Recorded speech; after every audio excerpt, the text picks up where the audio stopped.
नमस्कार दोस्तों, जॉब वाला के यूट्यूब प्लेटफॉर्म पे स्वागत है आप सभी का। तो दोस्तों, जैसा कि आप जानते हैं, करेंट अफेयर जो सभी प्रतियोगी परीक्षाओं के लिए बेहद ज़रूरी है। प्रतिदिन एक नई ऊर्जा और नई सोच के साथ अब एक कदम आगे की ओर बढ़ना है, जिससे मंजिल जो है धीरे धीरे और आसान होते जाए।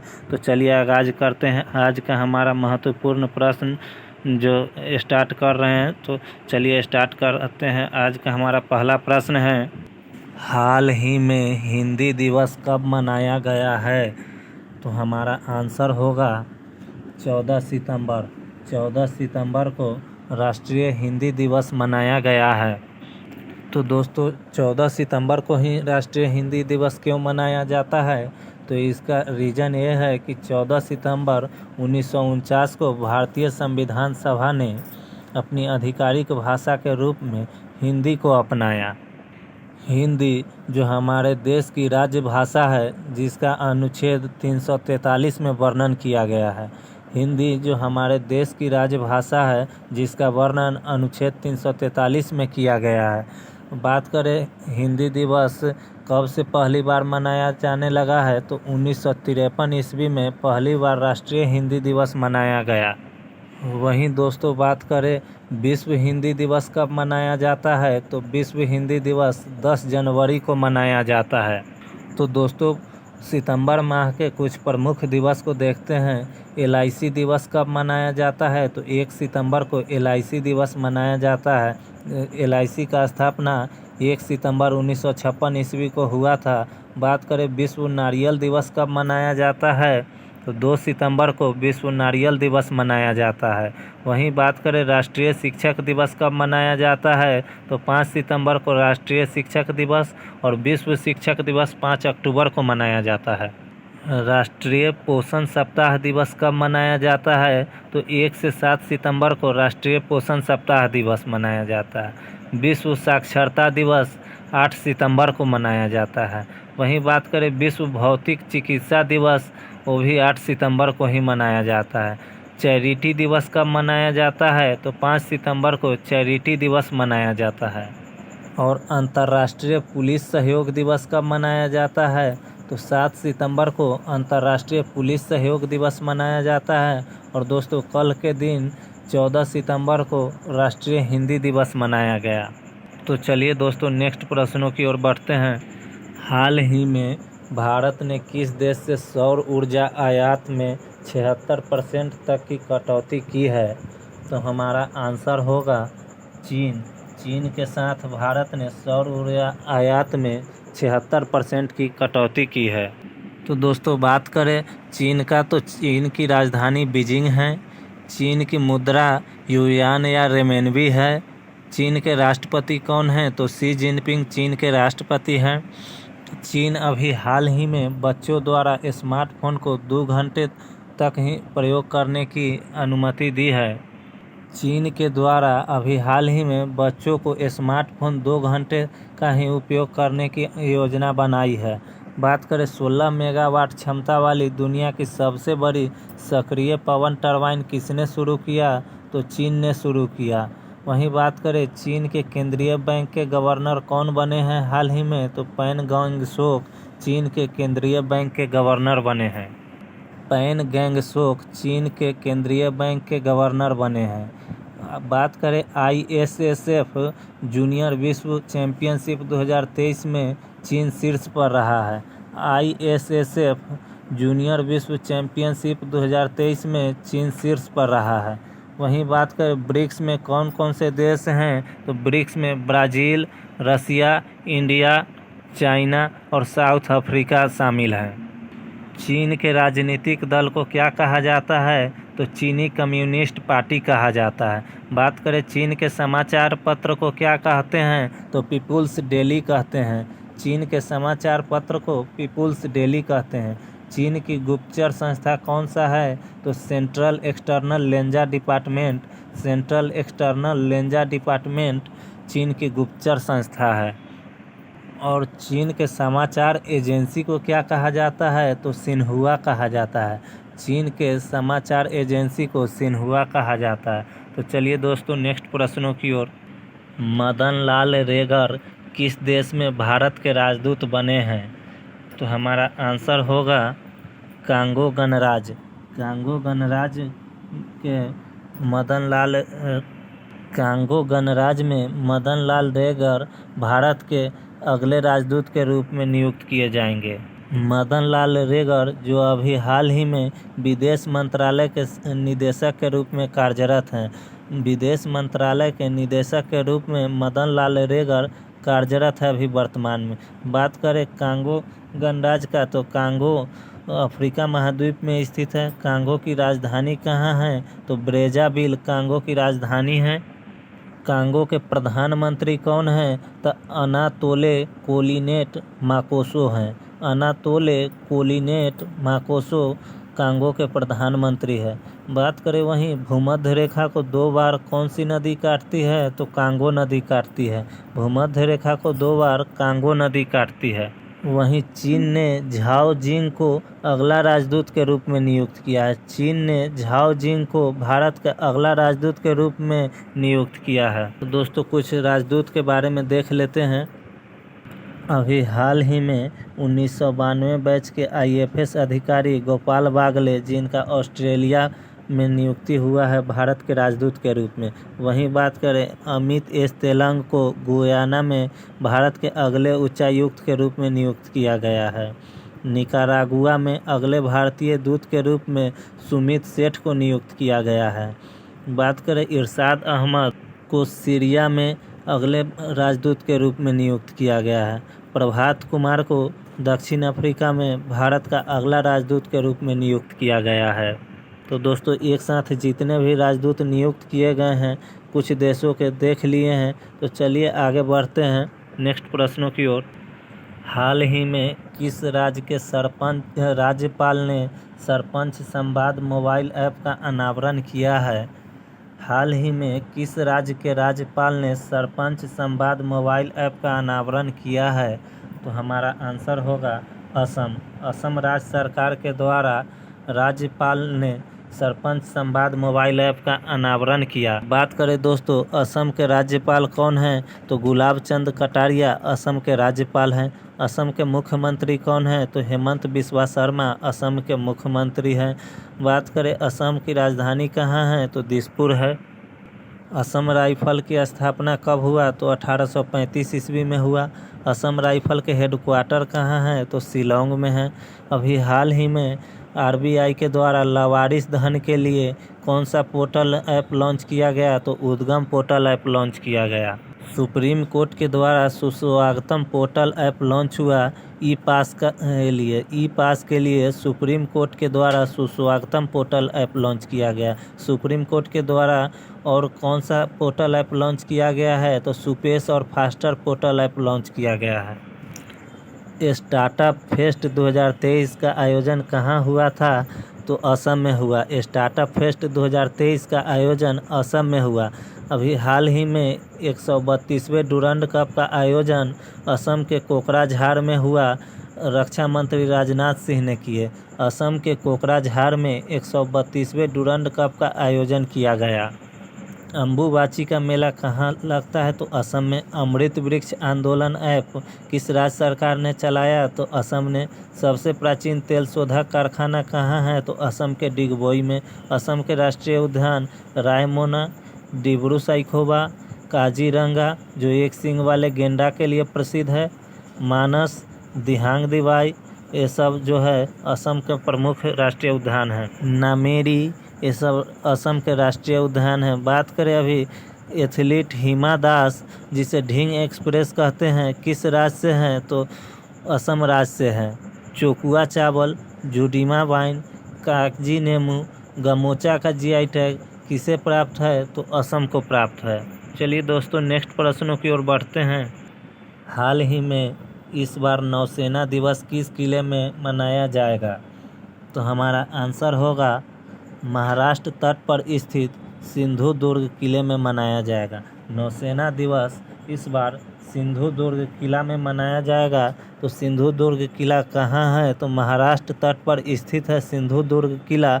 उसी में इस बार नौसेना दिवस मनाया जाएगा। इसका निर्माण किसने किया? तो छत्रपति शिवाजी महाराज ने 17वीं शताब्दी में सिंधु दुर्ग किले का निर्माण कराया था। इसी किले में इस बार नौसेना दिवस मनाया जाएगा। तो दोस्तों, जब नौसेना की बात आया है तो नौसेना दिवस कब मनाया जाता है? तो 4 दिसंबर को नौसेना दिवस मनाया जाता है।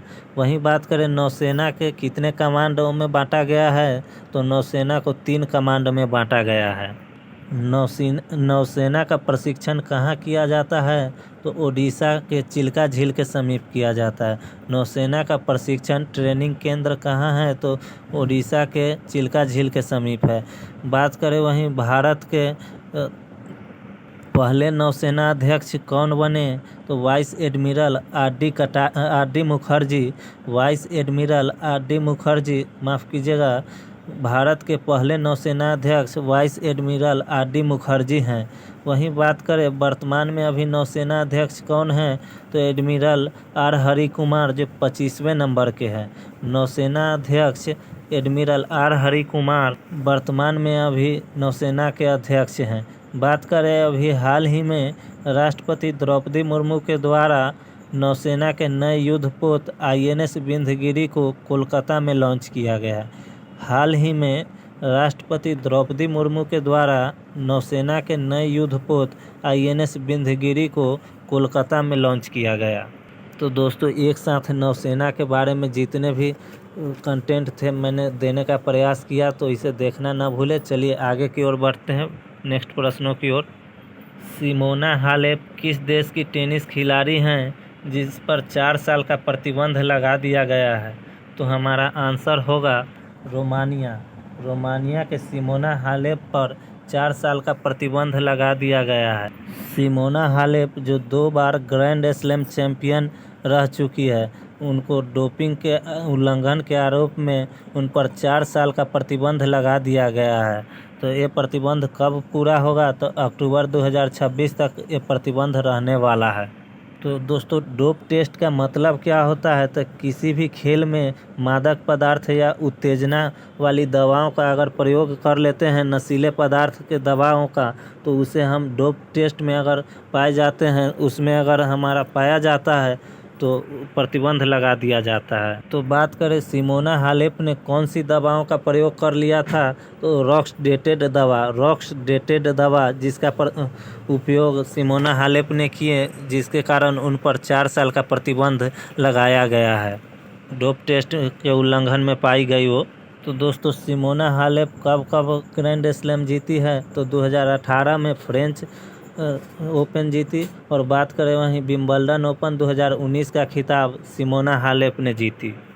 तो दोस्तों, एक बार चारों ग्रैंड स्लैम को एक साथ देख लेते हैं, कौन किसने जीता है 2023 वाला।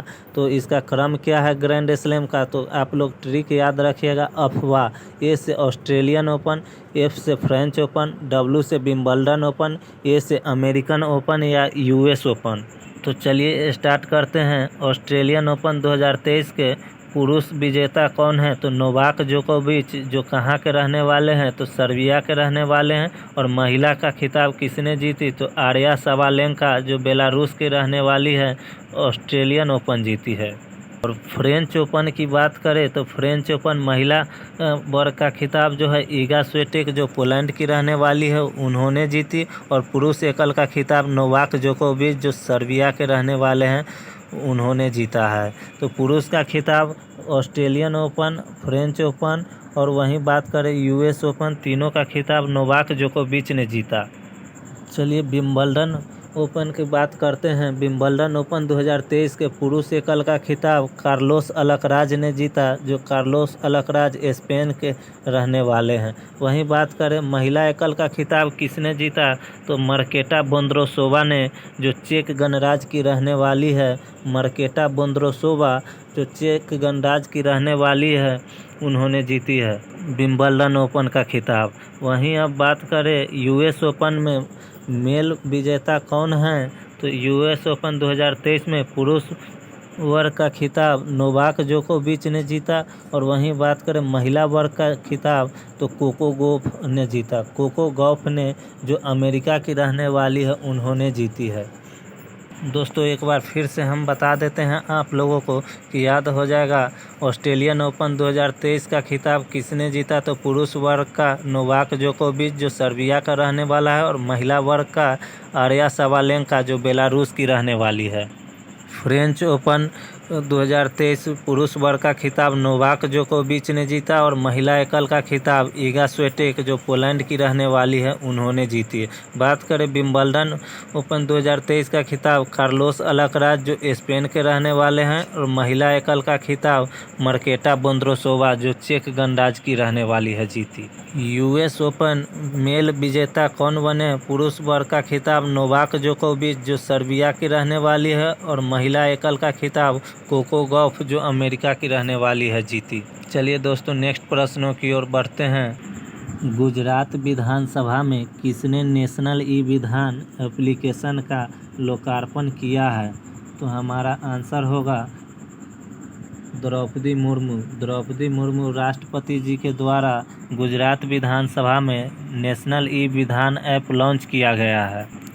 इससे क्या फ़ायदा होने वाला है, तो गुजरात विधानसभा ऐसा पहला विधानसभा बन गया है जो पूरी तरह से पेपरलेस विधानसभा होगा।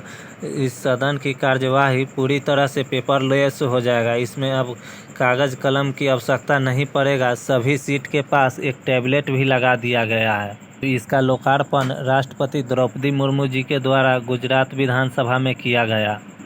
बात करें फिल्म फेयर पुरस्कार के 69वें संस्करण की मेज़बानी कौन करेगा, तो गुजरात करेगा।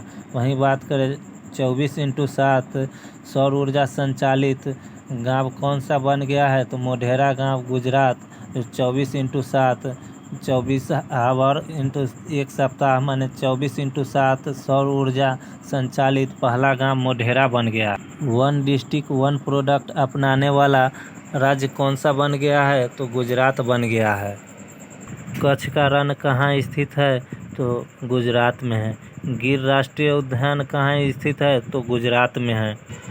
गरबा लोक नृत्य कहाँ का है, तो गुजरात का है। चलिए नेक्स्ट प्रश्नों की ओर चलते हैं। हाल ही में किसने SECI के निदेशक का पदभार संभाला है, तो हमारा आंसर होगा जोशित रंजन। जोशित रंजन जो SECI के पदभार निदेशक के रूप में पदभार संभाले हैं। तो बात करें दोस्तों SECI होता क्या है, तो solar energy corporation of India. Solar energy corporation of India के निदेशक के रूप में जोशित रंजन ने पदभार संभाला। दोस्तों बात करें सिंधु गंगाधरन का, तो नेस्कॉम के अभी हाल ही में उपाध्यक्ष के रूप में सिंधु गंगाधरन को नियुक्त किया गया है। और बात करें नेस्कॉम के चेयरपर्सन किसे नियुक्त किया गया है, तो राजेश नाम्बियार को नेस्कॉम के चेयरपर्सन के रूप में नियुक्त किया गया है। वहीं बात करें नागरिक उड्डयन सचिव के रूप में किसे चुना गया है, तो बी बुअलनाम को। बी बुअलनाम को नागरिक उड्डयन सचिव के रूप में चुना गया है। दूरसंचार विभाग के सचिव किसे चुना गया है, तो नीरज मित्तल को दूरसंचार विभाग के सचिव चुना गया है। रेलवे बोर्ड की पहली महिला अध्यक्ष के रूप में किसे नियुक्त किया गया है, तो जया वर्मा सिन्हा को रेलवे बोर्ड की पहली महिला अध्यक्ष के रूप में नियुक्त किया गया है। PIB के प्रधान महानिदेशक कौन बने हैं, तो मनीष देसाई PIB के प्रधान महानिदेशक बने हैं। तो चलिए दोस्तों नेक्स्ट प्रश्नों की ओर बढ़ते हैं। बांध सुरक्षा पर अंतर्राष्ट्रीय सम्मेलन का शुभारंभ कहाँ हुआ है, तो हमारा आंसर होगा जयपुर राजस्थान में। जयपुर राजस्थान में बांध सुरक्षा पर अंतर्राष्ट्रीय सम्मेलन का शुभारंभ किया गया। किसके द्वारा किया गया, तो जल संसाधन मंत्रालय के द्वारा किया गया। तो अभी जल संसाधन वर्तमान में मंत्री कौन हैं, तो गजेंद्र सिंह शेखावत जल संसाधन विभाग के मंत्री हैं। कब से कब तक होगा, 14 से 15 सितंबर तक इस सम्मेलन का आयोजन होगा। बात करें इसका विषय क्या है, तो सुरक्षित और संरक्षित बांध द्वारा राष्ट्र की समृद्धि सुनिश्चित करना। सुरक्षित और संरक्षित बांध द्वारा राष्ट्र की समृद्धि सुनिश्चित करना इसका थीम है। तो दोस्तों भारत के कुछ प्रमुख बांध को देख लेते हैं। तो टिहरी बांध कहाँ स्थित है, तो उत्तराखंड में है। भाखड़ा नांगल बांध जो कहाँ स्थित है, हिमाचल प्रदेश में स्थित है। सरदार सरोवर बांध कहाँ स्थित है, तो गुजरात में स्थित है। और आप लोग को बताना है सरदार सरोवर बांध जो है किस नदी पर स्थित है, आप लोग को कमेंट बॉक्स में जवाब देना है। हीराकुंड बांध कहाँ स्थित है, तो उड़ीसा में स्थित है। नागार्जुन सागर बांध किस राज्य में स्थित है, तो तेलंगाना में स्थित है। गांधी सागर बांध कहाँ पर स्थित है, तो मध्य प्रदेश में है।